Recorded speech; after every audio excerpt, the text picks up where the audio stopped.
Olá, pessoal, bom dia. Hoje, sexta-feira, 30 de junho, estamos aqui em mais uma live promovida pela Arco Advice. Hoje temos como convidado, agradecendo já de antemão, o secretário do Tesouro Nacional, Rogério Seron. Secretário, muito obrigada por sua disponibilidade, seu tempo aqui conosco hoje. É um momento muito importante, a gente sempre abrir essa conversa para os nossos clientes, trazer luz, né, aos temas que tanto interessam ao país. E sua presença aqui hoje é muito aguardada, temos muitas pessoas aqui para ouvi-lo. Já quero deixar também aqui avisado para os nossos clientes que quem quiser fazer alguma pergunta pode enviar para o nosso chat. A gente repassa as perguntas para o secretário. Temos aí uma horinha para conversar com ele. E eu passo agora, então, a palavra para o nosso Lucas de Aragão, sócio da Arco Advice, que vai conduzir aqui comigo essa live, que temos também outros participantes, né, Lucas? Bom dia para você. Bom dia a todos, bom dia, clientes da Arco, bom dia, secretário Rogério Seron. A gente está aqui acompanhado do Luiz Felipe Pital, que é o coordenador geral de operações da dívida pública do Tesouro Nacional, e do Davi Ataíde, que é o subsecretário de Planejamento Estratégico da Política Fiscal do Tesouro Nacional. Gente, muito obrigado pela participação de vocês, é um prazer estar aqui com vocês. Eu já começo com com uma pergunta, né? Aí que fiquem à vontade quem vai responder. Bom, a gente tem aí uma decisão recente do STJ em relação ao ICMS, né? Que sofreu alguns embargos de declaração, questionando ali, inclusive, a tese que deu espaço para a cobrança da Receita Federal em procedimento fiscalizatório da aplicação desses recursos.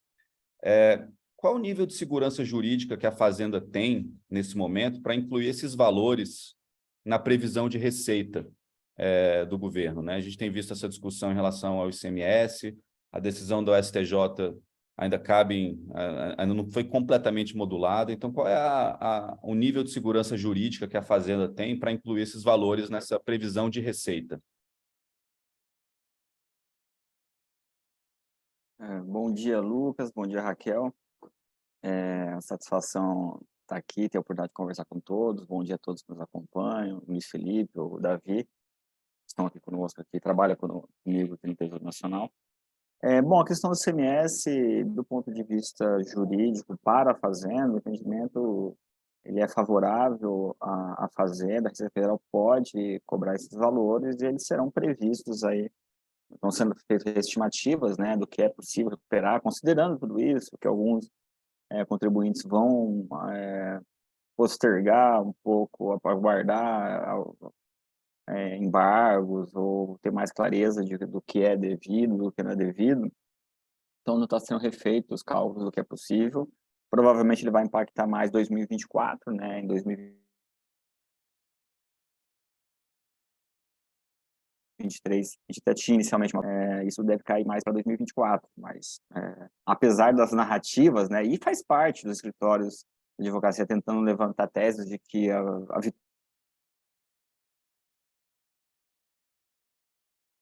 não foi exatamente aquela, você tem bastante segurança aí em relação ao que está decidido e a possibilidade dessas cobranças. Então, isso está sendo feito, a Receita já tem tomado aí ações de notificação dos contribuintes para regularização desses débitos. Então, a gente acredita aí que, principalmente em 2024, eles devem impactar mais fortemente a arrecadação.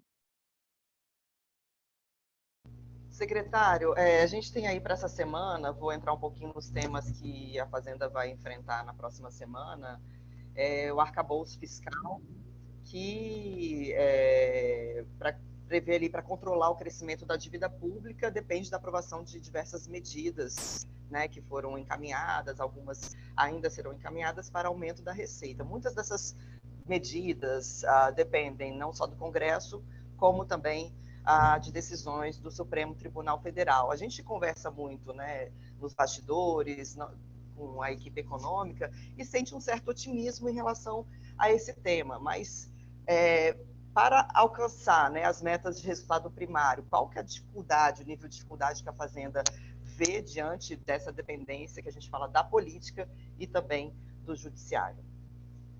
Não, de fato, a gente precisa do apoio. No judiciário, a gente tem conseguido uma taxa de êxito bastante expressiva. No Congresso também. Das medidas iniciais que nós tomamos, todas foram aprovadas. A última que está pendente é a do CARF, que semana que vem. Ela é importante, ela vai ajudar muito a dar vazão a um estoque que hoje está em mais de 1,2 trilhão de reais. E com ela, com a aprovação do core, da essência do que é o projeto do CARF, a gente tem condições aí de recuperar um bom montante, dar vazão a esses julgamentos e recuperar, né? A recuperação desses créditos gira aí em torno de 10% a 15%, a depender aí do cenário, até um pouco mais, um horizonte de tempo um pouco maior. Então, tem um volume expressivo aí de recursos que podem contribuir para o resultado fiscal. Então, ela deve ser votada na segunda, ou terça, semana que vem ela deve ser votada.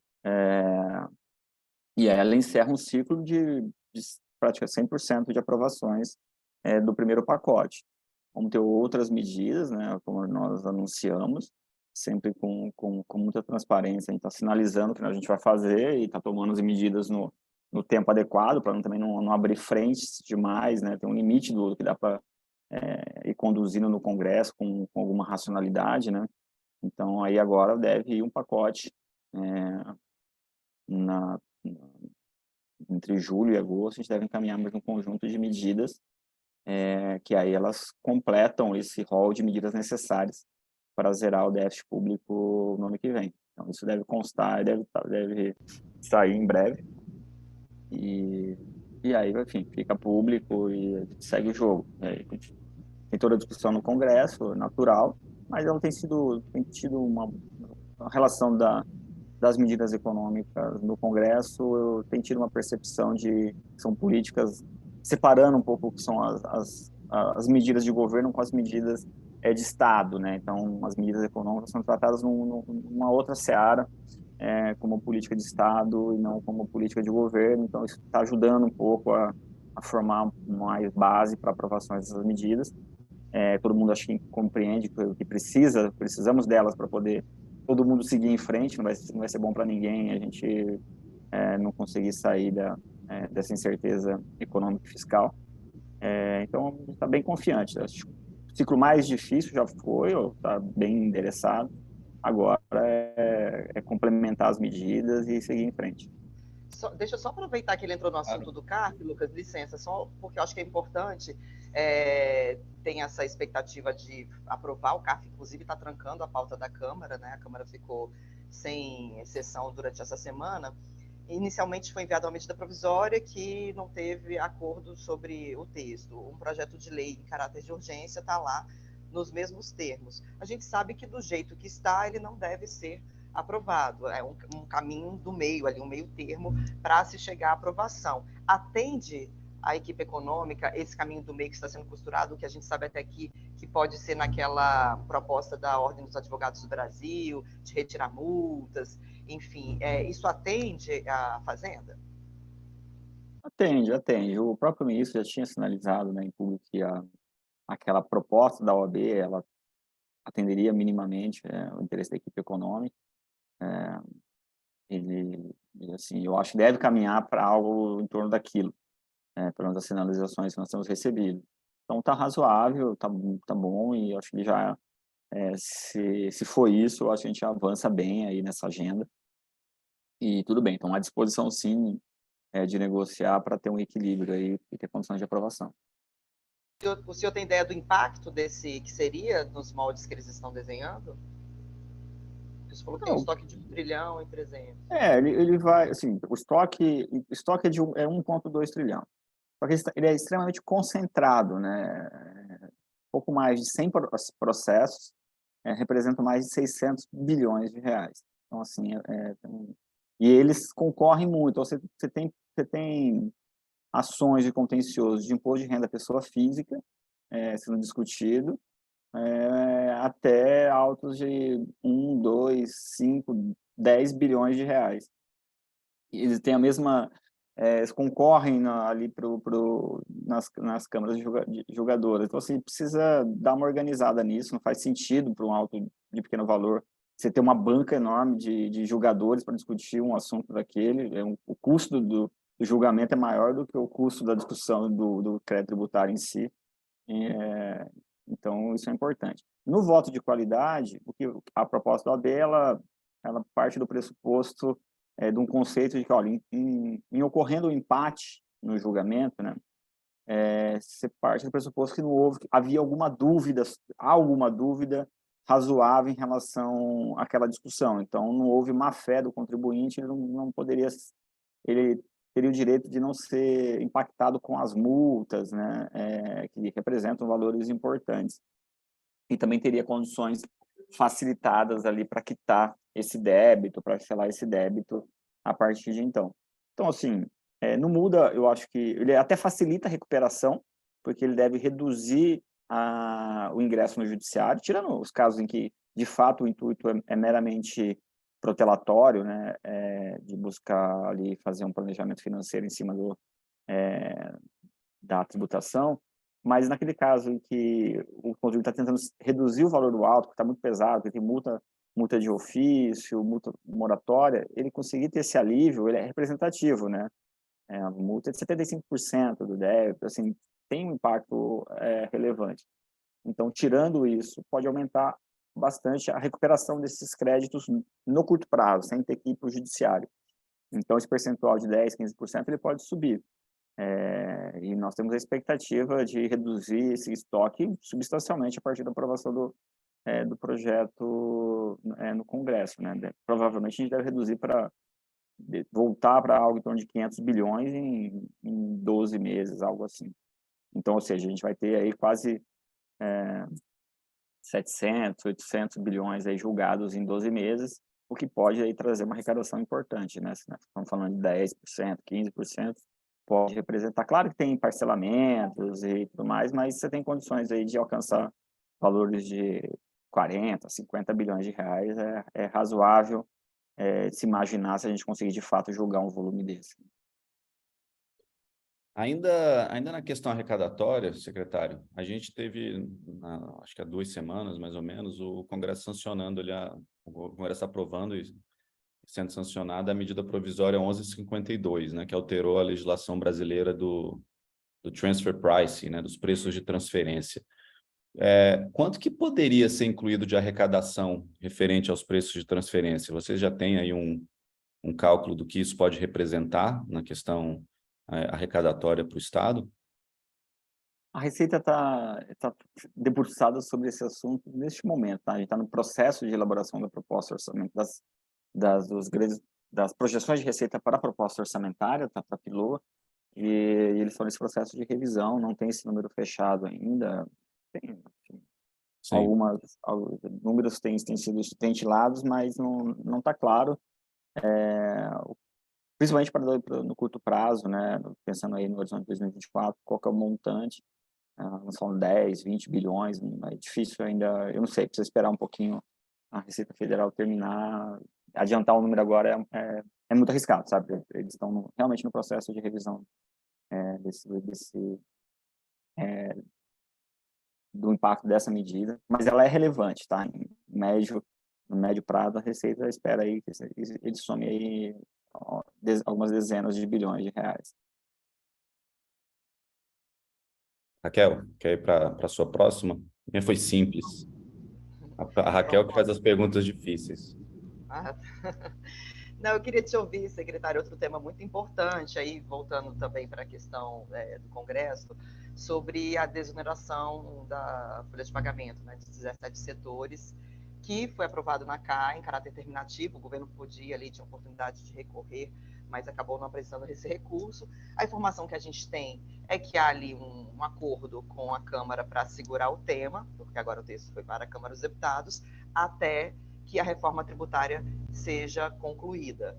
Eu queria saber como é que está o debate na Fazenda a respeito desse tema, né, da desoneração, uma vez que se trata de um revés para o governo, que tenta conter os gastos, controlar as contas, e o Senado vai nesse sentido contrário do que os senhores têm estudado aí e tentado fazer. Essa aprovação ela vai contra, inclusive, a Constituição, né? Então, formalmente, não tem nem ponto de dúvida, ela tem que ser vetada, e caso ela venha a ser aprovada, não há margem alguma para sanção. Ela descumpre a Constituição, né? Uma coisa é o Legislativo aprovar, outra é o Executivo sancionar, vai responder, quem sancionar vai responder com certeza no Judiciário, por isso, porque está previsto a Constituição a impossibilidade dessa desoneração, da continuidade dessa desoneração. O intuito, obviamente, é que encontrar um caminho para que isso não prospere, né? Vai contra o que nós precisamos fazer agora de ajuste, né? Então, não está, acho que não deve acontecer nada nesse em primeiro momento, né? A Câmara vai olhar isso com calma, com cautela. Então, mais a nossa visão hoje, ela tem que ser, não há nem caminhos para resolver isso, a não ser que se altere a Constituição.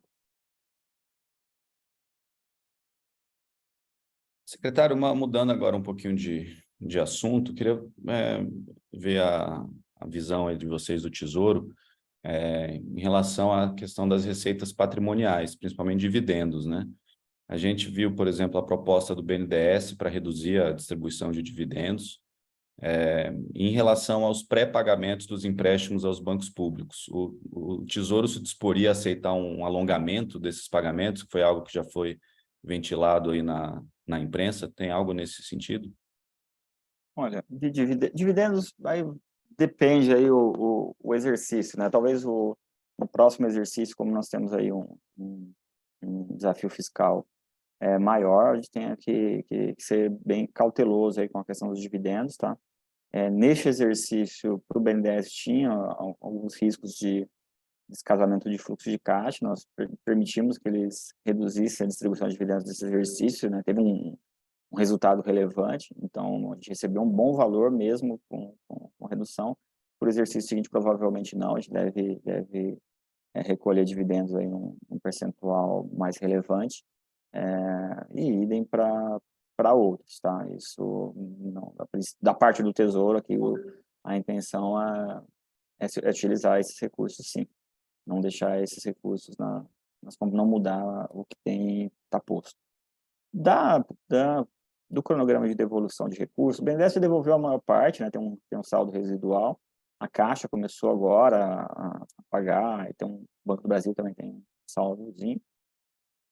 Tem o primeiro problema, assim, eu falo para o pessoal assim, não precisa nem discutir com o Tesouro ainda, porque tem uma questão com o TCU, né? Isso tem uma decisão do TCU, que estabeleceu esse cronograma, não é uma questão do Tesouro, é uma questão com o TCU. Antes de chegar no Tesouro, tem o caminho mais fácil, que eu digo, procura o TCU, porque eles vão ter que justificar, encontrar uma forma de mostrar para o TCU que é inviável ou que precisa de um alongamento. E aí tem que olhar se for legítimo, uma razão formal importante, algum descasamento de fluxo de caixa, que vai impactar a instituição, vai fazer com que descumpra índices aí, de liquidez, de Basileia. Aí, bom, aí pode ser que o TCU fique sensível a isso e altere, e aí tem uma discussão com o Tesouro em relação a isso.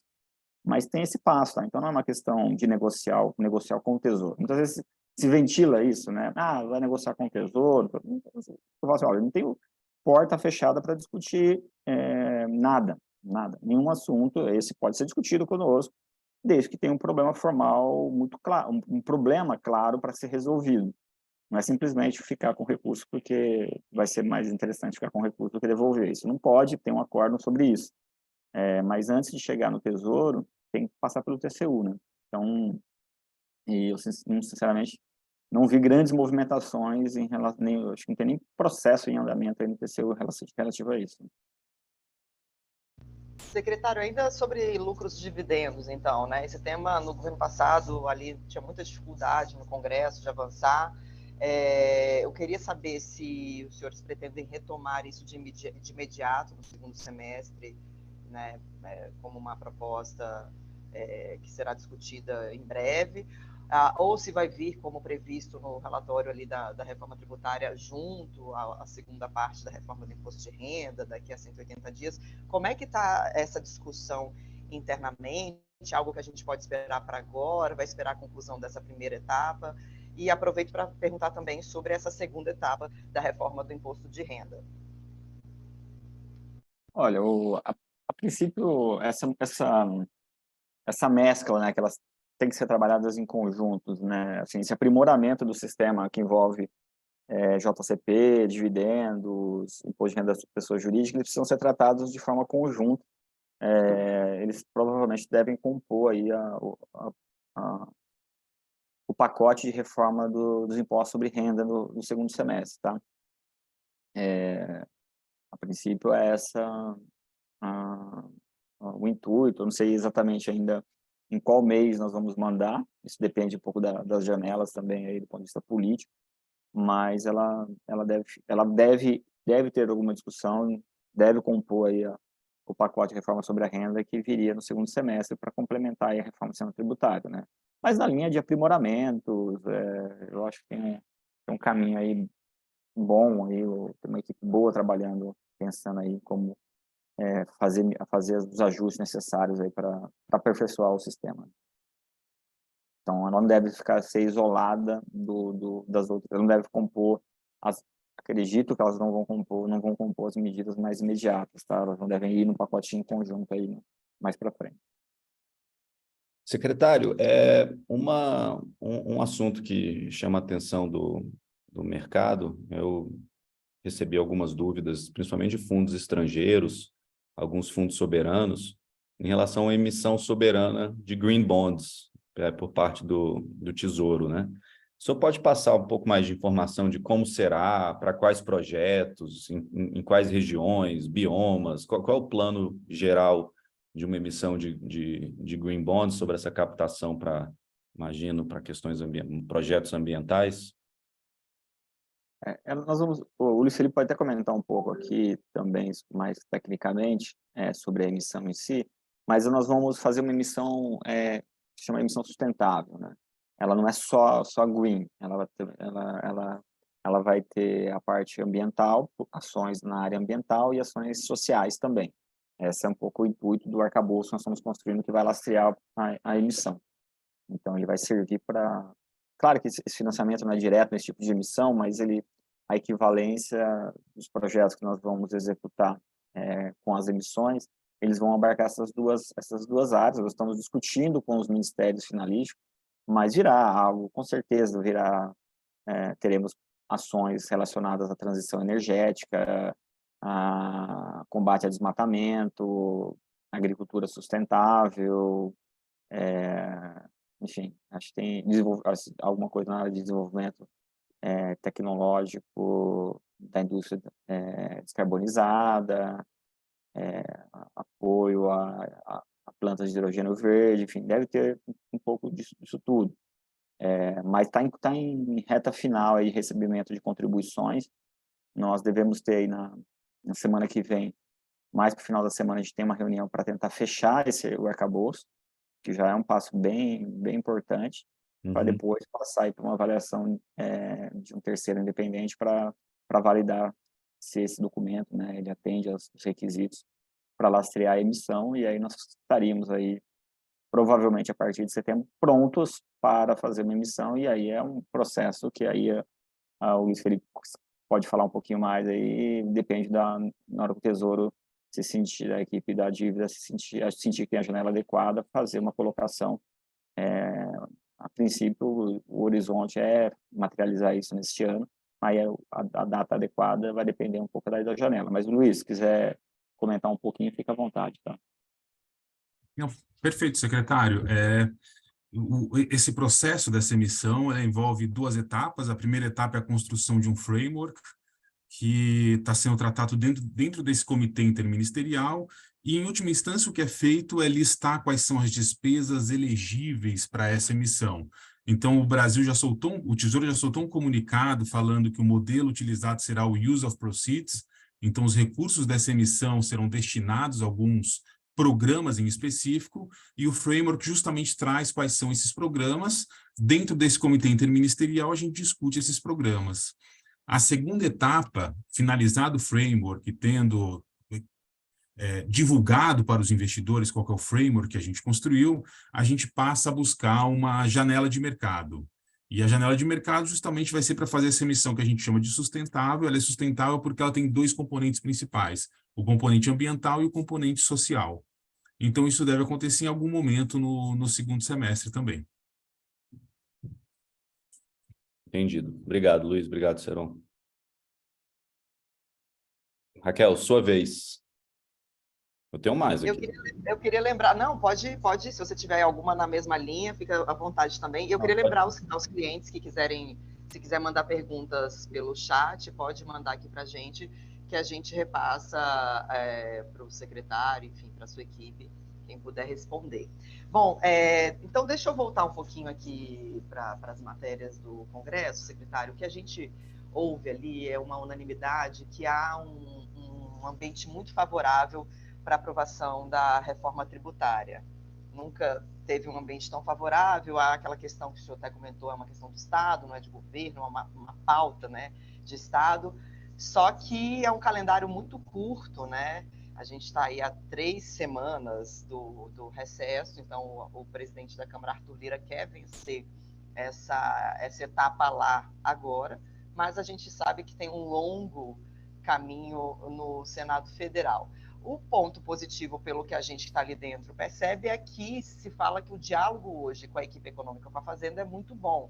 Então, sempre estão se sentando à mesa com os senhores para dialogar ali qualquer tipo de... aparar alguma aresta, né, tirar qualquer tipo de ruído e fazer as concessões necessárias. Eu queria ouvir, né, saber se de fato ainda há um otimismo internamente sobre a aprovação dessa reforma nas duas casas neste ano, visto que ano que vem é eleição municipal, principalmente porque a segunda etapa é no Senado, onde há interesse dos estados. Os estados ali ainda estão né, discutindo muitas questões que não estão pacificadas, então, e como isso pode impactar, claro, nos planos do governo, da equipe econômica.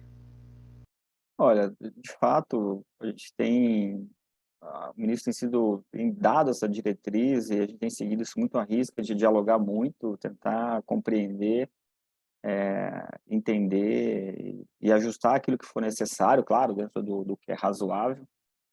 Nós entendemos tecnicamente aceitável, mudanças, ajustes, e isso vale para a reforma tributária, vale para outros projetos, quase todos tiveram algum tipo de ajuste, isso aconteceu no arcabouço, aconteceu em outros projetos. E isso também cria uma relação de confiança, né, e mais aberta com o legislativo, né, porque também não é aquela coisa de querer impor simplesmente uma visão, um projeto, sem qualquer tipo de abertura para o diálogo, para a construção. Então, a reforma tributária já avançou muito nesse diálogo, grandes questões acho que foram bem ou minimamente endereçadas, então eu acho que as discussões, pontos de resistência são mais pontuais do que no macro, assim, acho que conseguiu endereçar bem, alinhar bem a questão federativa, né, resistência. Os estados, em sua maioria, estão apoiando o projeto, os municípios também, então conseguiu aí encontrar um caminho para aprovação. Nós estamos bem confiantes que vai dar certo, tem tido muito apoio da Câmara dos Deputados, está muito interessada na aprovação do projeto, né, em ser um legado dessa legislatura, ser uma marca forte, no sentido de ter contribuído aí para algo há décadas, né, se busca e não se consegue avançar. Então, realmente, também acompanho isso há algum tempo, pelo menos aí há uns 15 anos, e também nunca vi chegar num ponto tão próximo de aprovação. Então, semana que vem vai ser uma semana bem decisiva e está confiante que ela vai ser endereçada. Depois vai para o Senado, vai ter sua tramitação lá.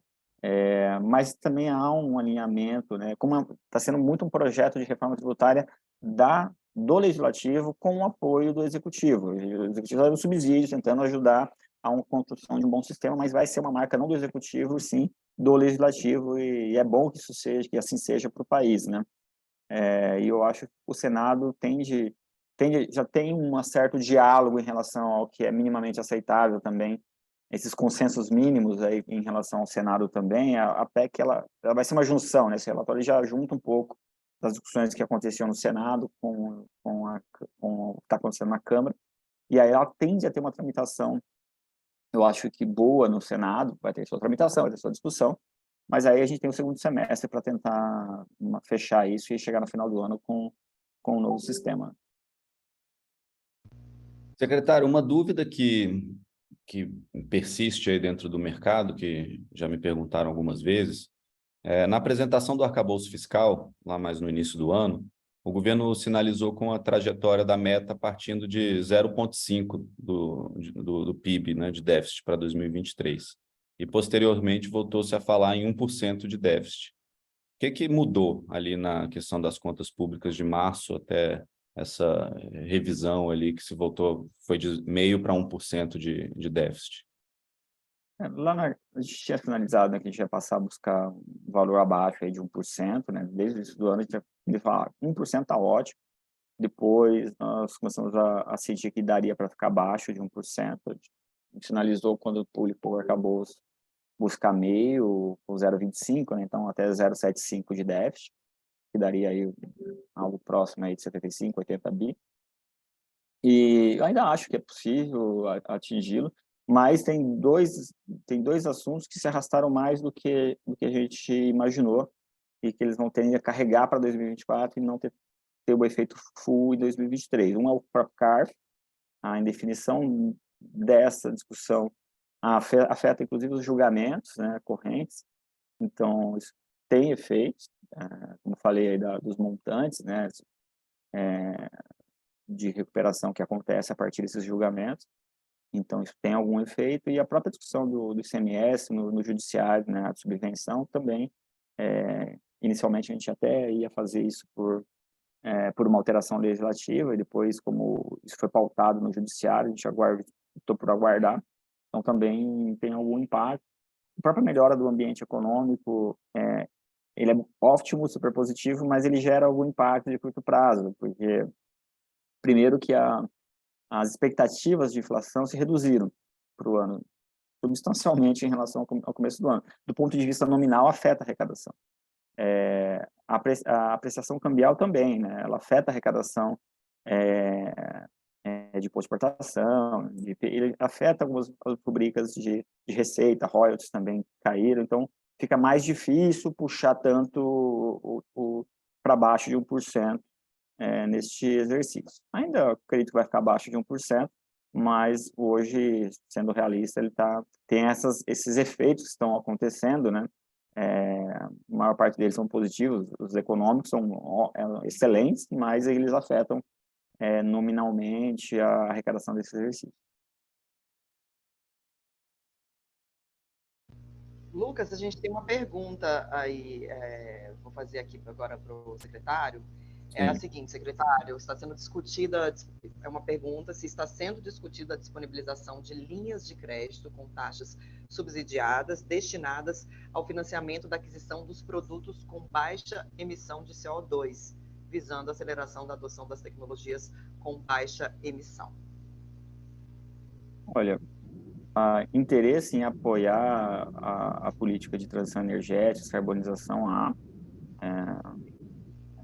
mas linhas subsidiadas, tem o FNDCT, acho que tem algumas linhas que já existem de crédito para apoiar esses setores, mas hoje não tem uma discussão de um grande, nada de muito relevante em termos, não tem uma discussão aberta em termos de criar uma linha substancial subsidiada, né? Apoiar de alguma forma, ter mais funding, sim, mas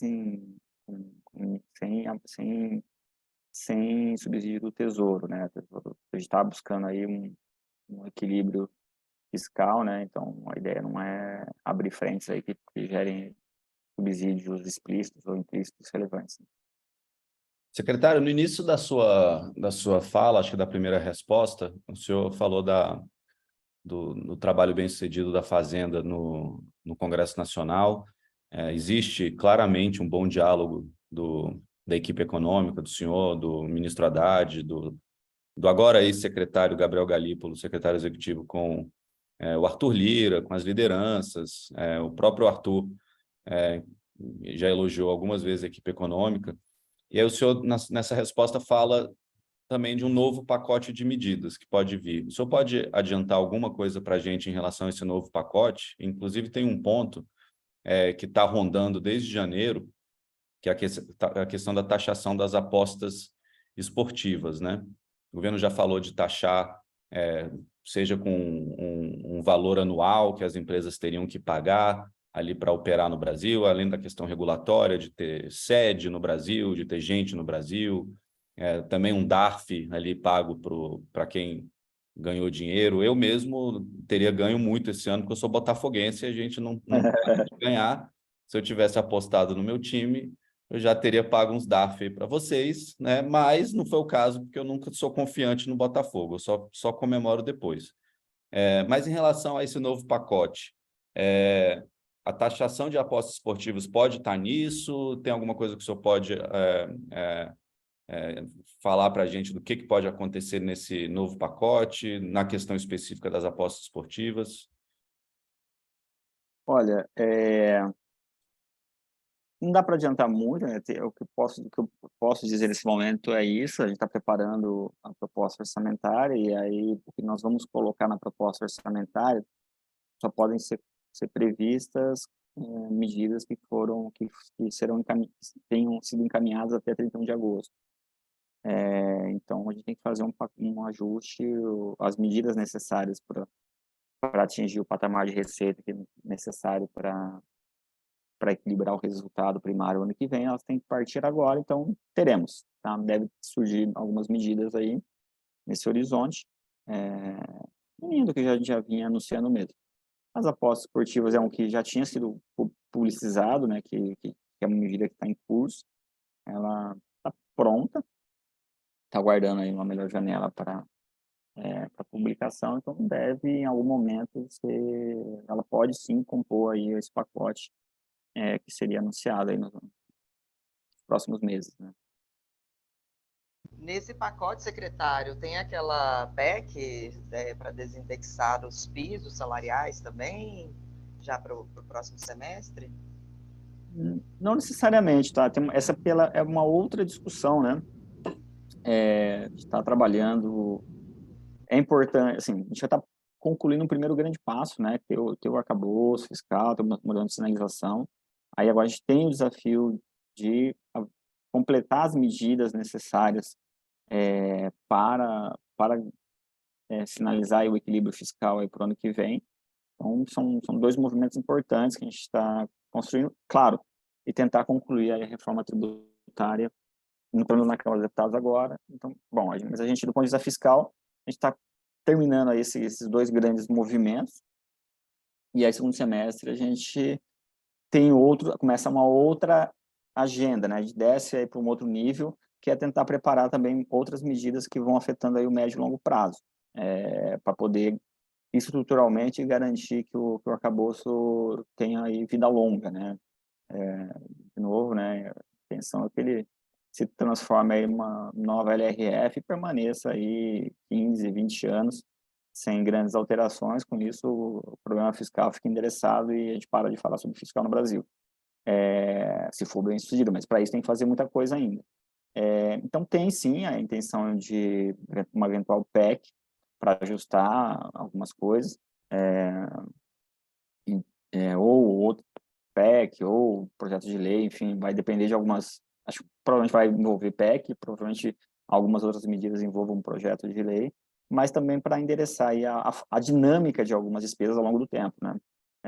Não no sentido necessariamente de cortar nada, mas sim de garantir que ele não cresça de forma desproporcional.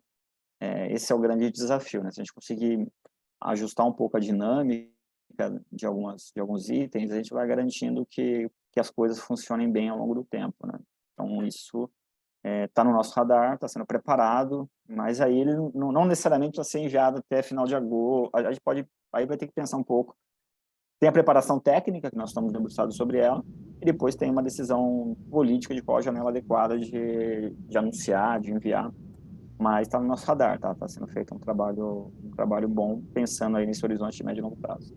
Só para sintetizar para os nossos clientes, então, secretário, a gente, concluindo nessa semana, que é a semana importantíssima, CARF, arcabouço, reforma tributária até o início do recesso na Câmara, o que tem de prioridade engatilhado que o senhor pode adiantar para a gente para o segundo semestre? Assim, olha, isso aqui vai sair do papel, é mais certo que isso aqui a gente envie, só para dar luz nesses temas, jogar luz sobre esses temas, o que a gente pode adiantar aqui para o nosso cliente?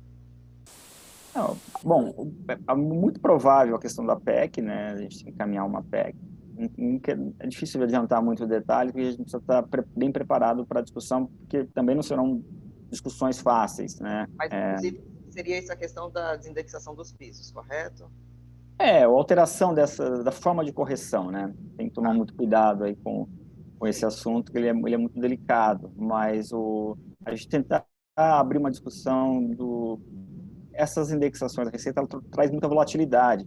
Ela é uma tentativa de preservação, óbvia, e de valorização, e tem que ser, e tudo bem, são meritórias, saúde, educação, mas, assim, indexar da receita ela traz volatilidade,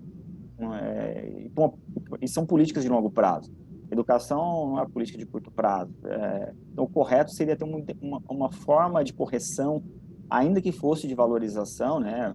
A ideia, o entendimento, acho que é unânime, de que a educação precisa ser preservada, mas não de forma atrelada diretamente à receita. Talvez tenha alguma outra forma de indexação que traga mais estabilidade e previsibilidade. Então, essa é uma agenda que a gente quer enfrentar, tá?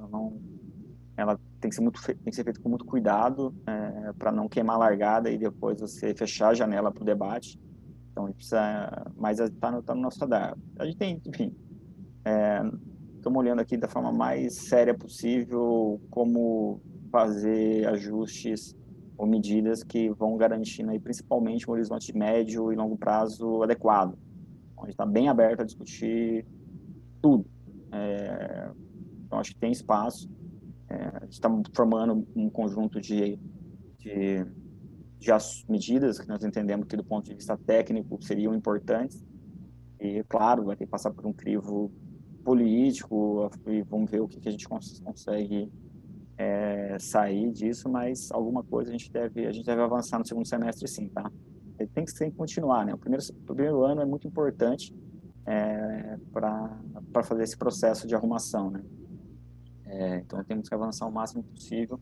Acho que está num bom caminho. Cada passo a mais vai dando mais credibilidade, né? Mais força para poder adotar outras medidas. Então, acho que a gente tem que aproveitar e continuar em frente. Secretário, ainda em relação a ideias, um tema que o ministro Haddad fala, já disse algumas vezes, é sobre a necessidade de rever algumas desonerações, né? Essa é uma discussão que pode pintar num projeto de lei no segundo semestre, é um assunto que é tratado como prioridade. O Haddad tem falado isso desde o início do ano, né, sobre a necessidade de rever algumas desonerações. Vocês percebem um espaço político para talvez tratar desse tema no segundo semestre? E, não, o gasto tributário está super na nossa agenda, né, de olhar, revisar, adequar. Não necessariamente você precisa cortar completamente, mas ajustar aquilo que é excesso, aquilo que não cumpre um papel relevante, né? Um tratamento diferenciado, ele tem que ter um objetivo claro e tem que ser avaliado se ele está atingindo aquele objetivo. Então, isso tem falado com bastante ênfase e pode ter sim, tá? Medidas que corrijam distorções ou que ajustem aí benefícios, né? Excesso de benefícios que não cumprem objetivos específicos ou que não tem uma relação entre benefício e custo para a sociedade que faça sentido.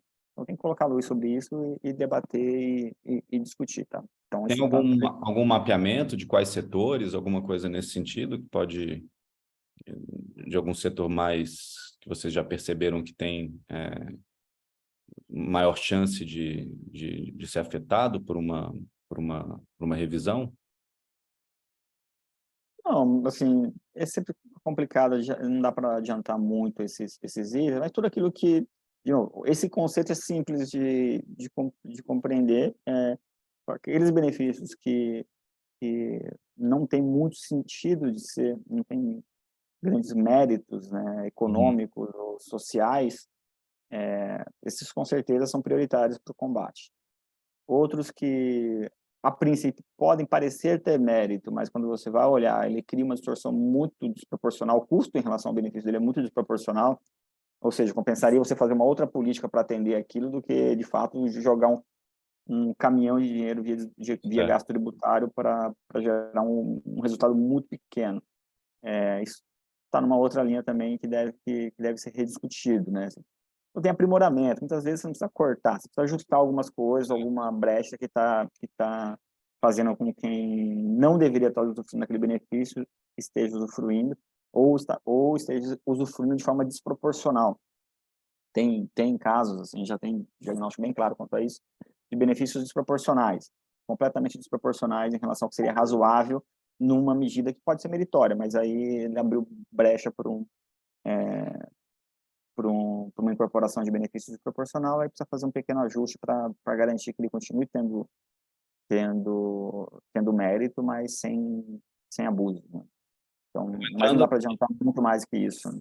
Obrigado, secretário. A gente vai liberar o secretário daqui a pouco. Acho que tem espaço para mais uma pergunta da Raquel e depois uma minha rapidinho e a gente finaliza.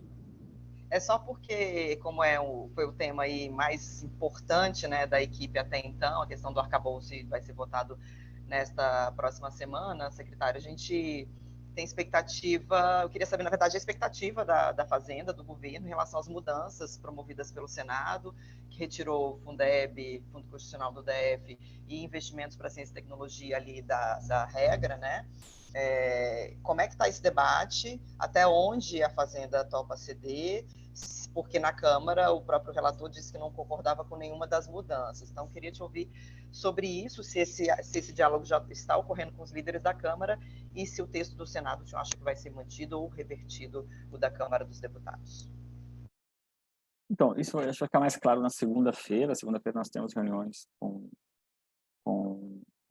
o próprio relator para poder ter um pouco desse debate, né, e ter um pouco desse alinhamento. Então, é cedo para dizer, é claro que já conversamos aí em linhas gerais, da nossa parte, assim, algo que se tiver espaço, nós gostaríamos de manter, seria a forma de correção do Fundo Constitucional do Distrito Federal. Acho que a nossa sinalização foi um aperfeiçoamento que o relator fez, e eu acho que ele é muito saudável, já falei isso publicamente. Sei que é delicado, que o Senado alterou, etc., mas seria bom do ponto de vista fiscal, a médio e longo prazo. Ele é um ajuste na direção correta. O Senado, nas discussões do Senado, eles entenderam, né, que seria melhor a gente tratar disso num outro momento, num outro projeto à parte, mas esse não vamos fazer movimentação, assim, se a Câmara entender que é adequado voltar a alteração, né, que muda a correção do fundo é importante. Entendemos aí que para médio e longo prazo tem um efeito relevante, mas o que vai ou não vai depender um pouco desse alinhamento na segunda-feira, então é muito cedo para dizer, tá? De qualquer forma, eu acho que a essência foi preservada e a gente sai com condições aí de ter um arcabouço que permita a gente, ainda que gradualmente, ir caminhando aí na direção correta, né? Então, acho que estamos satisfeitos aí com o avanço dessa discussão e deve materializar. E semana que vem, se tudo correr bem, a gente conclui aí tudo que foi prometido, tudo que foi colocado no nosso radar estratégico aí para o primeiro semestre. Secretário, minha última pergunta, depois de um tiroteio de perguntas específicas, eu vou fazer uma pergunta mais macro aqui. A gente viu recentemente uma queda nos preços das commodities, né, que tem ajudado a reduzir preço de alimento, de bebida, mas também pode ter uma questão que é reduzir a arrecadação do governo. o senhor tem uma previsão aí do quanto que pode ser perdido de receita por essas quedas, acho que em torno de 20% aí no geral, no preço dos commodities nos últimos meses?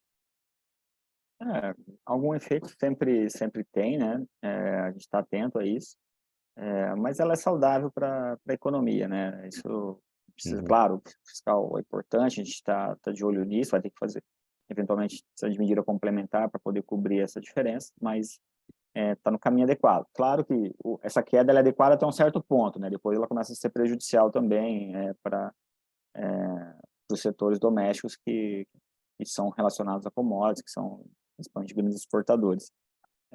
Por hora, eu acho que está devolvendo um pouco de uma grande valorização que teve no passado recente, então acho que está tudo bem, e ajuda a gente ter aí condições econômicas mais favoráveis, um ambiente econômico mais favorável para o crescimento, para crescimento com baixa inflação aí para os próximos meses ou próximo ano.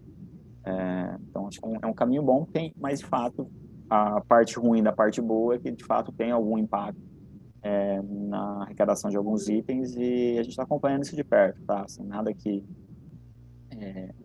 tenha um risco elevado ou que a gente não estava esperando e não está preparado para reagir a isso, está tudo dentro do nosso plano de voo, tá caminhando aqui, tá? Claro que se desabar mais pode ser um problema, mas por hora tá num patamar aí que a gente sabe conduzir.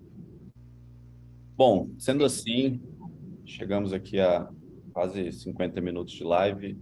Secretário, muito obrigado, a sua equipe também, Luiz Felipe, Davi, Raquel, obrigado pela companhia, foi um prazer, eu acho que os clientes gostaram muito, a gente recebeu aqui vários elogios, à nossa live, público muito qualificado, eu agradeço muito a disponibilidade do senhor e da sua equipe de participar do nosso evento.